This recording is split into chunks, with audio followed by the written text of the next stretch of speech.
হাই friends, আজি মই আপোনালৈ এটা লৈ আহিছোঁ নতুন ভিডিঅ'।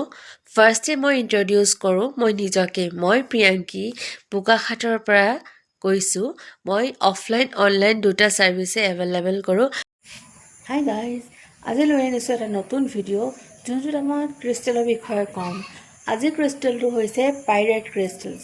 পাইৰেট ক্ৰিষ্টেলছ কিয় আমি ইউজ কৰিব লাগে, এইটো মানি এট্ৰেক্টৰজনৰ কাৰণে বহুত এফেক্টেবল হয়। তো এই ক্ৰিষ্টেলছটো মানে কেনেকৈ আমি ধৰিব পাৰিম যে এইটো অৰিজিনেল ক্ৰিষ্টেল হয় নে ডুপ্লিকেট ক্ৰিষ্টেল হয়, সেইটো আমি চাবলৈ কাৰণে কেনেকৈ লাগে আজি মই আপোনাক ফুল ডিটেইলছ দেখাম যে কেনেকৈ এটা মানে ক্ৰিষ্টেলছ বহুত মানে গম পোৱা যায় যে কেনেকৈ হেৰি কৰিব লাগে। কাৰণ আজিকালি বজাৰত কম ৰেঞ্জতো ক্ৰিষ্টেল পোৱা যায়। বহুতেই কমেণ্টছ কৰে যে ইমান কমত কেনেকৈ ক্ৰিষ্টেলছ পায় আৰু আপুনি কিয় ইমান দামত চেল কৰে। কাৰণ ক্ৰিষ্টেলছ যদি আপোনাৰ গ্লাছেৰে বনোৱা হয় কিছুমান ক্ৰিষ্টেলছ, সেই ক্ৰিষ্টেলছটো আমি চাৰ্চ কৰিব নোৱাৰোঁ। চাৰ্চ কৰিলেও চাৰ্চ নহয়। ক্ৰিষ্টেলটো চেক কেনেকৈ কৰে কোনটো ক্ৰিষ্টেল। এইটো চাওক, অৰিজিনেল পাইৰেট সদায় এনেকুৱা থাকে। যেতিয়া ভাঙে তেতিয়া ভিতৰৰ ফালে এটা গল্ডেন উইচ থাকে। একচুৱেলি মই এটা হাতে কেমেৰা ইউজ কৰি আছোঁ ন, তো সেইকাৰণে ভালকৈ শ্ব' কৰিব পৰা নাই। মই খুলি পেলাই আপোনাক দেখাই আছোঁ। যোনটো পাইৰেট হয়, এই পাইৰেটটো কাটিলে এইটো কালাৰ এটা আহি যায়। চাওক, য়েল্ল' এটা কালাৰ এটা আহে, যোনটো অৰিজিনেল পাইৰেট বুলি কয়।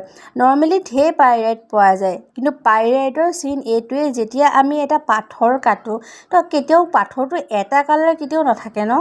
তো এই পাইৰেটটোৰ ভিতৰত এনেকুৱা গল্ডেন উইচ কালাৰ এটা আহে। তো এইটোৱে অৰিজিনেল পাইৰেটৰ চিন হয়। তো এনেকুৱা এইটো পাইৰেট পূৰা অৰিজিনেল হয়, কাৰণ ইয়াত ক্ৰেক আছে। তো এই পাইৰেটটো দি আপুনি পেণ্ডেণ্ট বনাব পাৰে, ক্ৰিষ্টেলছ বনাব পাৰে।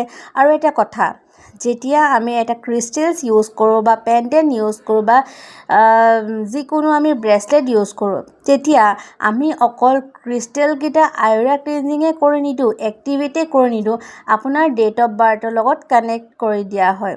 যিটো আপোনাৰ ডেট অফ বাৰ্থ হয় সেইটোৰ ওপৰত আমি চাৰ্জ কৰি দিওঁ। তো সেইটো নকৰিলে আপোনাৰ ডেট অফ বাৰ্থৰ লগত মেটচ নকৰে। আৰু কিবা এটা বস্তুৰ পিন্ধাৰ আগত কেনেকৈ কি ইউজ কৰে, কি কৰে, গোটেইখিনি জনা খুবেই প্ৰয়োজন। আৰু আমি ক্ৰিষ্টেলছ কেনেকৈ ইউজ কৰিব লাগে। চাওক, ইয়াৰ শ্বাইনিংটো কিমান ধুনীয়া হয়, ডেজলিংটো চাওক। আৰু ইয়াৰ যোনটো এটা ক্ৰিষ্টেলছ পূৰা শ্ব' হৈ থাকে। ইয়াৰ পাৰ্টিকুলাৰ পিচ, মোৰ ওচৰত এভেইলেবল বহুত পিচ আছে। যদি কোনোবাই ল'ব বিচাৰে মোক DM কৰিব পাৰে। আৰু এইটো ক'ত কেনেকৈ ইউজ কৰে, কি ইউজ কৰে, ডিটেইলছ উইথ ফটো মই আপোনাক গ্ৰুপত আৰু ষ্টেটাছত শ্বেয়াৰ কৰি দিম। Thank U.